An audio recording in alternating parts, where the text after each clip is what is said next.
Hello and welcome to the NESN Soccer Show. I'm Mark, that's Marcus, and we are back to talk some more Confederations Cup. Very exciting tournament so far. A lot of things going on. Cristiano Ronaldo stealing some headlines off the field. Video assistant refereeing. VAR is just the most popular term in soccer right now. And then, of course, the games themselves. We literally just stopped watching Chile versus Germany. I think we pressed record right when the game ended. Yeah. So we're going quick take, hot take, fast, whatever is coming to mind here. So, but what's your biggest takeaway in the first through the first two matches of each squad so far in the tournament in the group stages? The biggest takeaway so far for me this tournament is that no matter how much you prepare, no matter what you're ready for, once the games start going, things will happen that you just, we didn't expect. Like, I didn't expect video-assisted refereeing would be such an important thing. I follow this sport very closely, and I knew that it was, that the rule was in the pipeline. It's in the experimental phase, but, once these games gets going, huge decisions are swinging games, and all of a sudden, it's not just one referee on the field that is the focus of our attention, but it's these three other guys who are in the booth somewhere. I think as fans we were like, okay, video refereeing is going to be a thing in the Confederations Cup, and you just kind of like had that in the back of your mind, but it's really stolen headlines, and I think is coming in places that people just didn't really think would be such a big deal. Right. Australia was awarded a penalty earlier today. Yeah, these are major decisions that's happening, and I know we're going to talk more on video later, but something like that, something like Ronaldo seemingly trying to force a move away from Madrid 2 days into the tournament. It's just, it's one shock after another. Yeah. And, we spent a week before the tournament looking at storylines and, this is going to be important, this is going to be important. Well, after about 3 days, just out the window. Yeah. So, maybe this show that we're doing today is a good microcosm that, we have to adapt on the fly and, pick up new things because it's always something new coming at you. Well, okay, so let's stick on VAR for a minute. Okay. Do you think that is it working? Is it? I mean, here's the thing: and we see this in all sports, that video replays are becoming more and more a part of everything. Yeah. But this is kind of like the first time for soccer in a major tournament, and it's like we have this new thing, and we have to use it every time. I feel like maybe the referee on the field is deferring to the video replay maybe too quickly, and it's like it's kind of there's a stoppage in the game, and I feel like also the broadcast maybe doesn't know how to handle broadcast this moment. it. Yeah. Because if are you gonna start yelling goal? Yeah. Or do you wait until the video referee has confirmed it? I was watching during the Portugal-Mexico game. I forget who it was that scored. I want to say Pepe seemed to score first for Portugal, and I'm looking at it, and I turned to my buddy and I said, "Watch this. I was watching the replay the next day. Yeah. But turned to my buddy and I said, "Watch. This is the future of soccer here." And I knew the goal was coming. So the player scores, and that moment usually is full of emotion and elation. Right. And the player on the field had that, but I told him just sit by, just watch, because this is the future of soccer. The goal is scored, and don't feel that joy yet. Yeah. Because they can come away and wipe it out, or and I guess there's an element of that on the field as it existed before VAR, which is the referee's assistant but it wasn't throws flag up. Because the same thing happened in the Cameroon-Australia match. Cameroon put away this really incredible chip goal to put them up 1-0 about 2 minutes before halftime. Mm-hmm. And the Fox Sports 1 announcer, the name is escaping me, but he's like, and that's a goal if it stands. And you're just like, this was an incredible goal. The players are all going crazy. And there really was no indication that it wasn't going to be a goal, but the announcer just didn't really know couldn't really dive into it entirely because Right. it could be called back. And it's almost what's next is that the players are going to start feeling that where the goal is scored, pause for 30 seconds, wait for the confirmation, and then run into the stands and wave your shirt around. It's weird, and I think it doesn't necessarily change the soccer, but kind of when you look back on things and like you see old clips, the call is so much a part of remembering and the history of soccer. Certainly. And in any sport. And so I hope that maybe the broadcasters can figure it out. I mean, it's not an easy job. I mean, it's not like we have the answers, but maybe the best broadcasters are the ones that can see it in real time and call it as it is. Yeah. If they see that it's offside, they'll dial back on the goal call and they'll say, well, goal maybe. And if they see something, you know what I mean? It's almost like the broadcasters have to be referees themselves. Well, not that I know how to do their job or anything, but maybe there's nothing wrong with just reacting as if it's a goal every time. And if it gets called back, it's called back. It's not like anybody's going to blame you. It's not like you're going to be embarrassed as a broadcaster for having called a goal that gets called back. What if you're a player? Well, as a player, I mean, you work so hard and it finally gets in the back of the net. I think they can't even control their emotions. Right, they just go crazy anyway. Yeah, it's definitely a new world when it comes to the feeling for the game. It's and this is all still an experimental phase where the IFAB board, who make the laws of the game, they're trying out different ways of implementing VAR. So it's one way in the Confederations Cup. It could be another way in a domestic league. Yeah. And it's a 2-year trial period. And we don't know which one is going to be final. So I guess these are the kinks that need to be worked out. But one other issue I think came during the Mexico match versus New Zealand, and they got into like a little scuffle at the end of the game. Right. Maybe a little bit more than a scuffle. I wouldn't go and call it a full-fledged fight or brawl. But I saw it described as a brawl, but that's not. Yeah, but I looked at the video. There was a lot of shoving. Yeah. Couple hands to the face, and kind of the entirety of both teams were involved. Yeah. And the referee didn't issue any yellow cards initially, and just separated things. And they went to video replay for their yellow cards, and they come out of it, and it's a pretty long delay, and they issue like 3 or 4 yellow cards. Right, to the main protagonists. Right. Yeah. And I get that like it's good to issue the cards, but it seems like that's something that maybe needs more time to be reviewed, like sort of by FIFA or by the tournament administrators or whoever after the match ends, and you kind of like go back and look at this fight and say, all right, who's really to blame here? And then you can sort of issue maybe a suspension or fine or something. It's just like with the amount of time that it took to like figure out everything that happened. Right.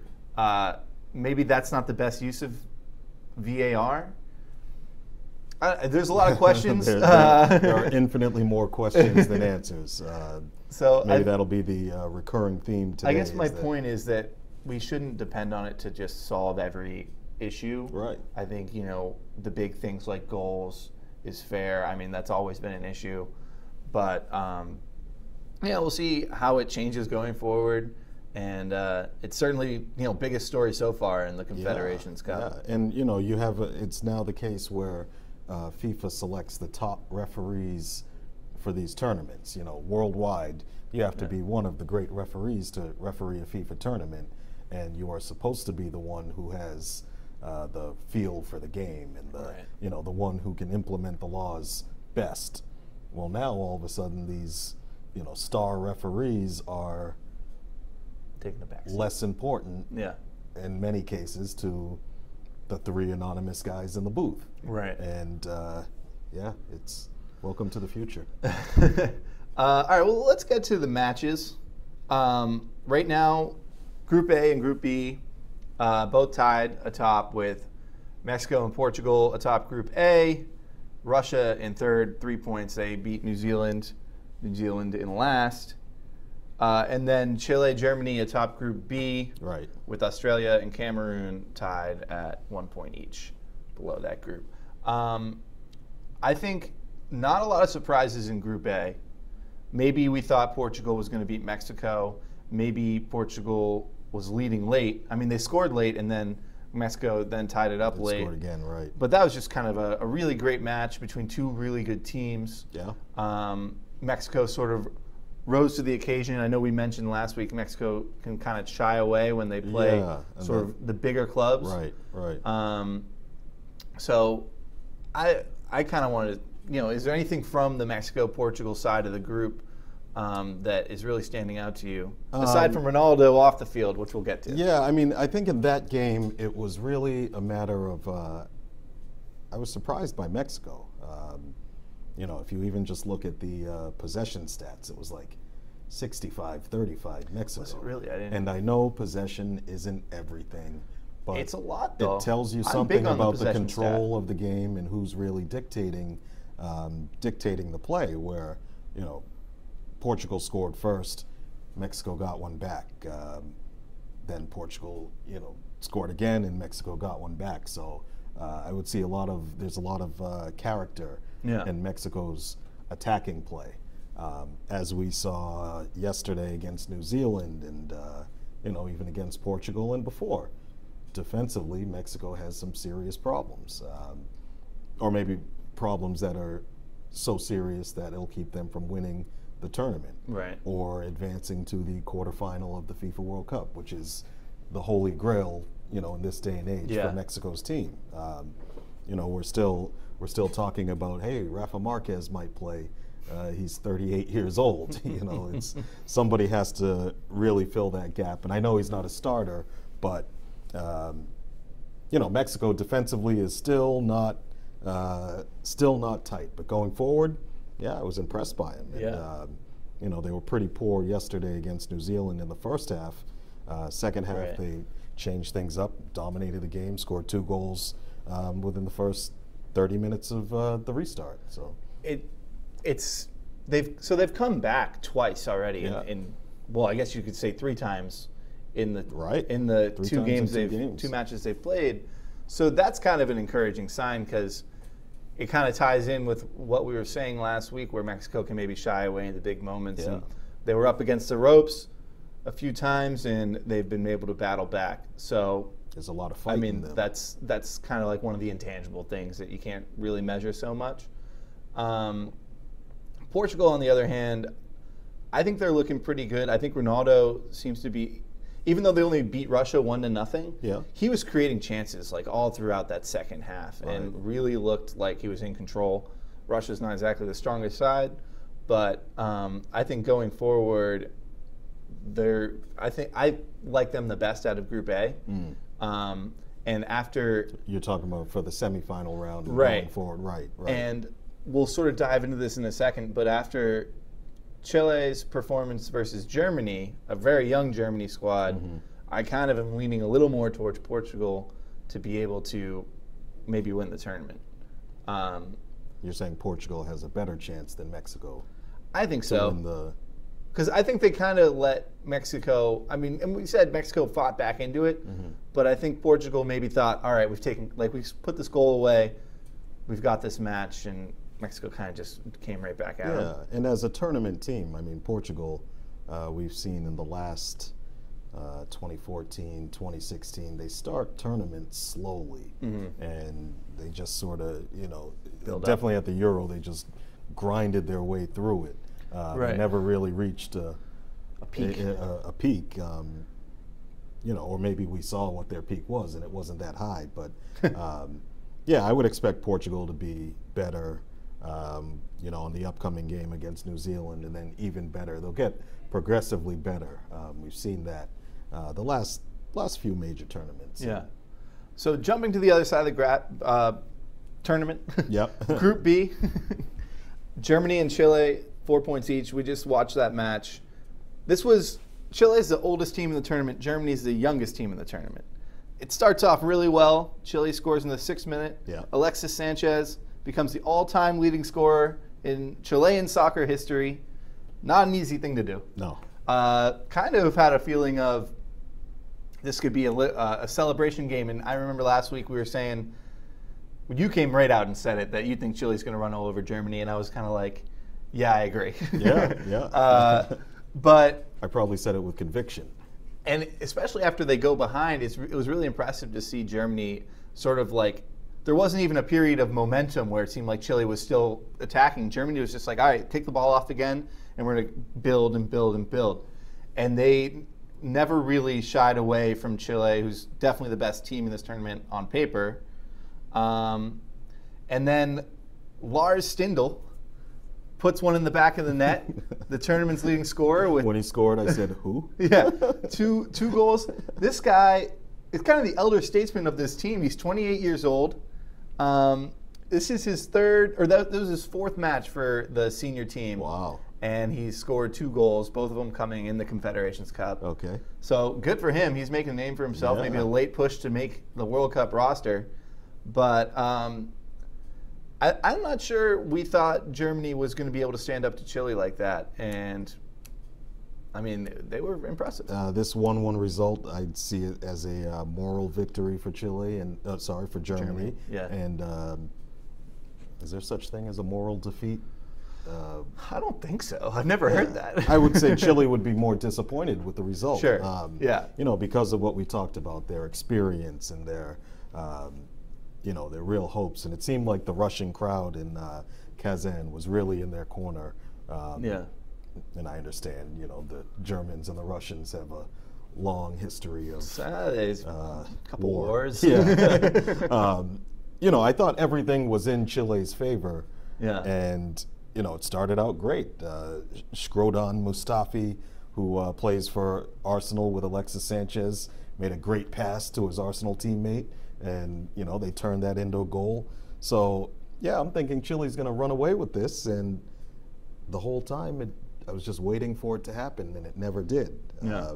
And you could see the frustration on the Chile players' faces, and they were trying to get chances together, and balls kind of squeaking out of bounds on the goal line, and just can't really get a solid chance. And it was just it was back and forth. It's not like Germany came out and played better necessarily, right, but Chile expected to just be a superior team, and it just didn't really happen. Yeah, I mean, the Germans are masters of getting the result when they're not even playing that well. Yeah. They won the World Cup by doing that in 2014. I have serious questions about this Chile team now, only because their experience and their age. A lot of these guys are ticking toward 30 and over 30. 2014, between 2014 and 2018 was supposed to be their moment. Now they've done it in Copa America twice. I'm not sure if you can, if they, let's say they go out in the semifinals of the Confederations Cup, you start having to ask questions about what is this team going to do in 2018. Yeah. That's what's so tough about international competition, is because it's the Holy Grail is the World Cup, and even if you win your Confederations tournament, or a Copa America with a couple of federations, it's not exactly, you haven't won the big one yet. Right. But you might have a 3-year window, and you could just get really unlucky, and that window isn't one of the World Cups. Right. And 5 years from now, Chile might be nowhere near the World Cup. It's for a country like that, they're not one of the perpetual superpowers. Right. It's the population's too small. There's not enough money in their soccer, compared to some of the bigger countries in South America. So I have all the respect in the world for what this Chile team has managed to accomplish. The question is it over for them? Well, and I guess I'll ask now because of this 1-1 draw against Germany's C- team or C team. Right. I don't know. Maybe they just didn't play well, and they'll bounce back and win 3 straight to win the tournament, and that would shut us all up. I am not writing them off by any means, just asking the provocative question. I think it's a good question to ask, especially since this whole tournament is sort of a look ahead to the World Cup. Yeah. So it's worth a question. Right. But before we move on to Ronaldo, and this is a little off track, and I just put this in right before we started, so I think I'm catching you off guard. Okay, that's all right. But I was a little disappointed in Cameroon tying Australia because I think that they're the superior. Like, they won Africa, and that's no easy task. Yeah. It's kind of a lot harder than people realize, I think. Oh, yeah. And the Yeah, team yeah. that comes out of Africa is always very, very strong. Yeah, yeah. And they should beat Australia. Yeah. So- well, I mean, Australia won Asia. They're playing in Asia now, and that's, Tough. it's tough. Well, it's I not guess- the biggest challenge in the soccer world, but it's tough. I guess I saw this path of like Cameroon can top Australia, and then Germany's got their C squad, and then in the course of 5 hours, this was before the Cameroon-Australia kicked off, I saw them tie Australia, and I saw Germany tie Chile, Yeah. and I guess I just had both teams. I had Cameroon higher than I should have, and I had Germany lower than I should have. That sounds about right. And so I was disappointed. I think I was ready for Cameroon to like sneak in, and I was going to get all excited on this show. But I guess the tournament's kind of playing out how we expected as far as who's going to advance into the knockout Yeah, rounds. I mean, definitely in Group B, it's kind of a tale of two classes, which is what we thought it would be. Yeah. Cameroon played Chile very tight. Chile didn't score the opening goal until the 81st minute. Yeah. So they were in the game. That was the other thing is they played really tough against Chile. Right. That was like a kind of an encouraging sign, I guess. But you would expect them to, based off of that performance against Chile, to go against Australia Yeah. and win that game. Now, Australia only lost to Germany 3-2 or by a goal. Yeah. So that was a little bit more encouraging than I might have thought. So Right. the reaction from what we saw in Cameroon, Australia was kind of the reaction between the two games. What a difference a couple of games make. Yeah, yeah, and it's only 3 days and some heavy legs. They went from Moscow and Sochi respectively to St. Petersburg. Yeah. Those are lengthy. Lengthy, Those are yeah. thousands of miles. Trips. Those are long trips, and you only have a day or two of rest. Yeah, and recovery between the games. They were one of the two teams that had the shorter recovery. Yeah. Well, I understand that they want to start a tournament with the host nation being the only team to play on that day. Right. But I mean, maybe they just play the first game of the day, and then the other team in the group can just be playing later on, so that you don't have this sort of unfair recovery time. Yeah, it doesn't always I mean, this Germany happens. did well with it, but Yeah, but this happens everywhere where Yeah. the decks are kind of stacked for the home teams, and Yeah. it's certain logistical factors are in favor of one side versus the other. Yeah. Cameroon played the day before Australia. My Russian geography isn't that good, but I think Moscow is closer to St. Petersburg than Sochi. I think so too. So there are factors that led into it, and at the end of the day, neither Cameroon nor Australia is that good. Yeah, that's the way it goes. They both have 1 point from 2 games. Australia -1 goal, Cameroon -2. Maybe a little more firepower in that Australia side, but there's not. Both teams are still alive with heading into the last game. Yeah, I'll say it nobody's now, clinched. Both teams are going home. It's just that's going to happen. I think it's going to be an exciting. I think we'll see the favorite teams come out in these final round or this final day and really take control, and maybe kind of Portugal, Mexico, Chile, and Germany will all put forth their best match so far, and that'll be good to see. Yeah, we'll all be excited about. And then that. we'll be very excited for those semifinals, Right. and then the final will be great as well. Yeah. So Now Russia has a chance to sneak through. If they have to knock off Mexico. Not impossible. I guess it's not probable. especially if you got the home field advantage. I'll Right, say. right. It's I don't know what's going to happen with that one. Well, Mexico will win. Speaking of Russia, and let's just hit this quickly, but we talked at length about potential off-the-field problems with fans and hooliganism and maybe some racism and homophobia, but mainly the hooliganism. And we haven't really heard much about that. Yeah. And I haven't heard a peep. maybe the Russian government really locked down on it and kind of dealt with it behind closed doors, I'll say.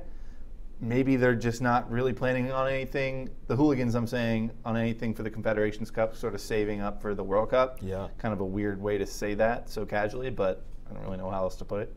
So it's kind of a good sign. I'd like to think that the government sort of stepped in and, you know, through their private police forces and whatever, like put a stop to this. It's essentially gang violence. And like we're not going to see anything from it. So hopefully that continues. Yeah, well, there are two things I guess heard about since the last time we spoke about it. The first is the ticketing. Russia has issued, you need to have a special football fan ID. Awesome. To show along with your ticket to get into the stadium. Interesting. If you have been suspected of or convicted of a hooliganistic crime, you do not get the special football fan ID. So that's pretty common.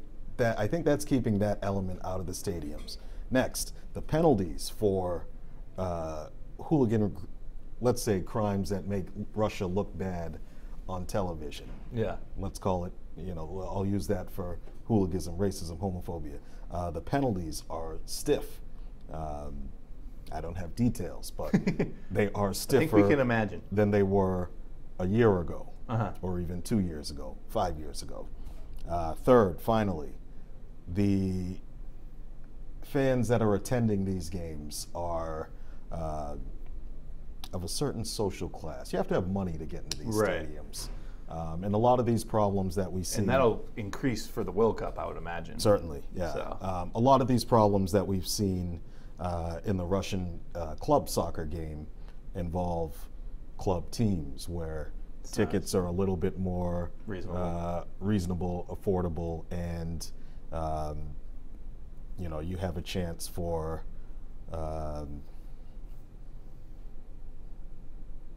it's more accessible. Yeah. Let's put it that way. Sure. Well, I think it's, at the end of the day, maybe no news is good news. Yeah, I'd have to agree with that. And that, I think, brings us to our final scheduled topic.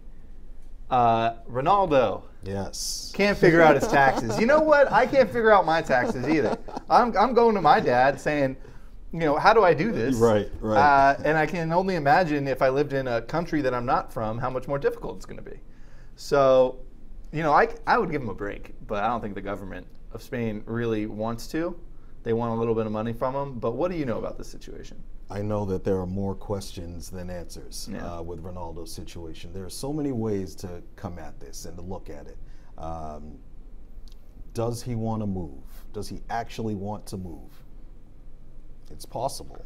Does he not want to move and just saying he wants to move in order to get a new contract out of Real Madrid?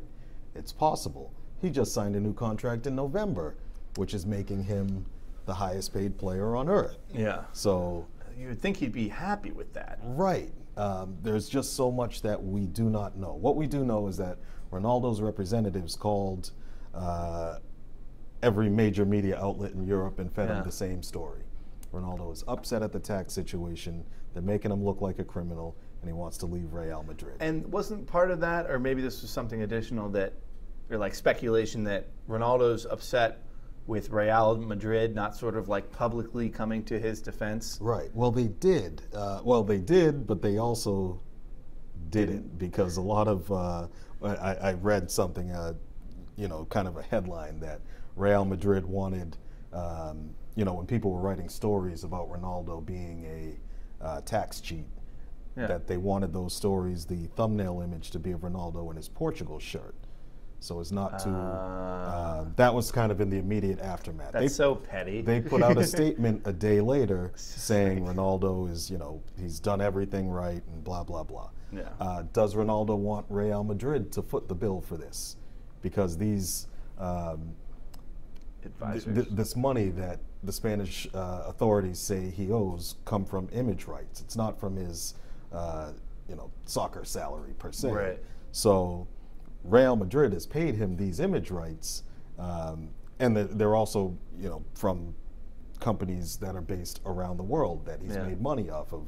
Now, the tax structure or the corporate shell that he had these image rights go into were based in the Western Hemisphere. I forget exactly where, but you know, I've also heard Ronaldo wants Real Madrid to pay this fee because he told them. Isn't he? Doesn't he told them he wants everything done above board. He wants to comply with all the laws, and if they were paying it to these shell companies and they, you know, ostensibly should have known that it's illegal or they were doing something fishy, I think he's looking at them at Real Madrid as being at fault for not doing everything as he said. Right. Now, I don't have confirmation on any of this. These are just suggestions that are out here. Now, an English reporter, his name is Jason Burt, works at the Telegraph, one of the best in the game. He came out with a story a couple days later saying the tax thing is really just a smokescreen, and Ronaldo's representatives had told interested clubs that he just wants a fresh challenge.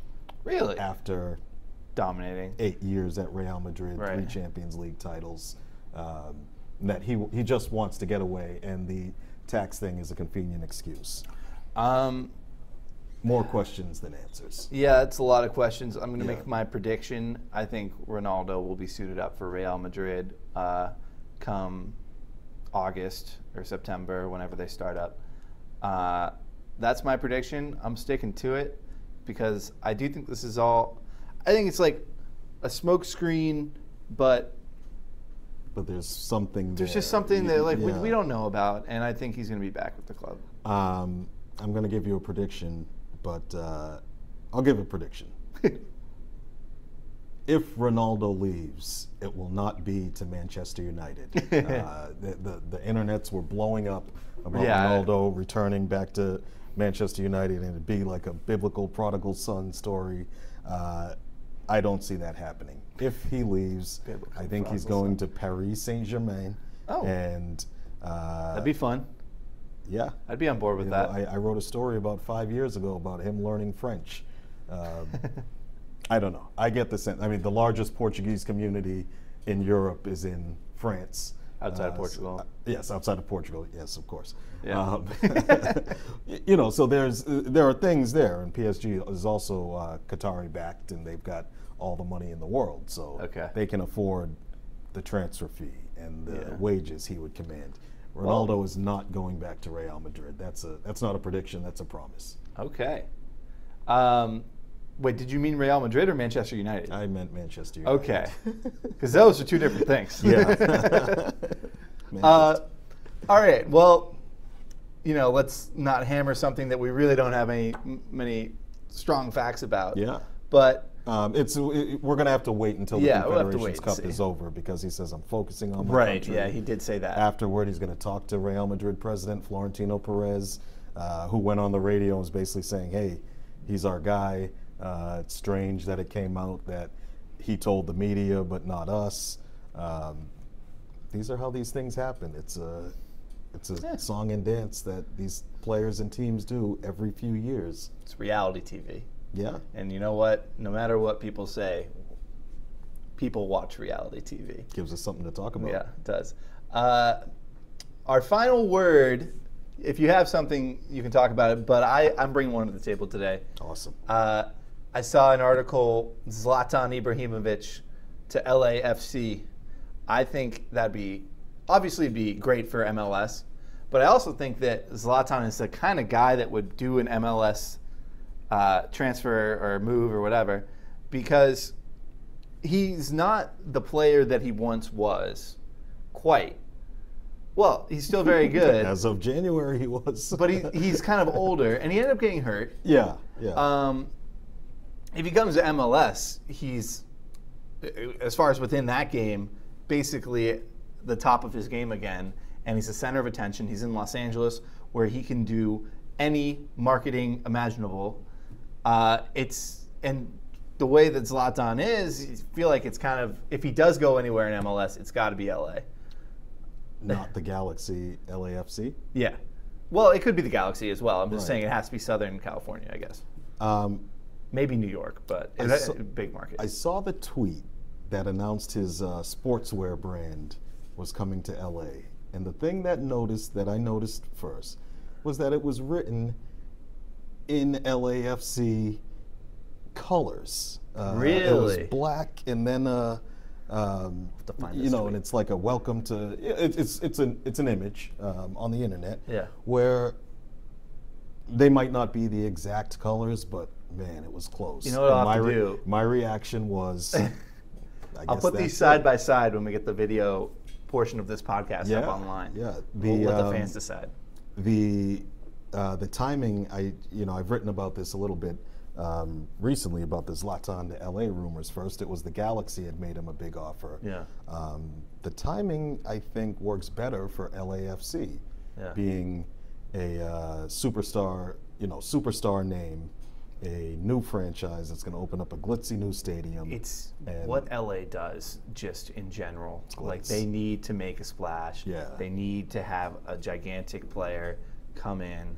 And I mean, the other thing is you've never heard Zlatan, I'm pretty sure, like, denounce an MLS move or anything like that. And he's always been sort of a journeyman professional player, club player. So journeyman at the top of his game. It's right. not any old journeyman. Right. He does have a wandering. But it's almost like, it's never, even though he was on PSG for a while and then he played well with Manchester United, I never really thought of him as, he's Manchester United's guy. You know what I mean? Zlatan's everybody's guy. Right. Exactly. Except Barcelona. So I think it makes a lot of sense, and I think it's one of those rumors that is easy to believe. Yeah. Should Zlatan Ibrahimovic, I think, going to LAFC works out, they'll start, their preseason in late January, which gives him much more time to recover. Yeah. If he goes to the Galaxy, maybe at the end of the season, people will be wondering, hey, can he rush himself back? I think this would going to LAFC would allow him to really work himself in at a healthy pace. And then once he starts playing in MLS, the current goals record is 27, held by Bradley Wright Phillips, Roy Lassiter, and Chris Wondolowski. Zlatan might double that record. I see it'd him be fun. It'd be exciting. Smashing the record, not because MLS is that easy, it's because he's that good. Right. Well, I think we're both rooting for it. It'd be very exciting. I think I'd make a point of heading down to Foxborough whenever LAFC was in town. I'll head to LA to watch it. Anything else you want to hit before we sign off here? No. All right. Well, I think it was a good podcast. We'll be back next week. I'm happy with it. We are going to break down next week the Confederations Cup final. We're going to preview that match, and then we're going to take kind of a look back at the rest of the tournament, how the semifinals and the group stages finished up. And then maybe we'll take another look at the Gold Cup. Maybe we'll have some more details on Ronaldo. Yeah. Maybe some more details on Zlatan. Don't hold your breath. I'm sure there will be more rumors swirling in 7 days' time. There always are. Be sure to follow us. YouTube/NESN, NESN.com/podcast, SoundCloud.com/NESN, and iTunes/NESN. I'm Mark. That's Marcus. Thanks for joining us.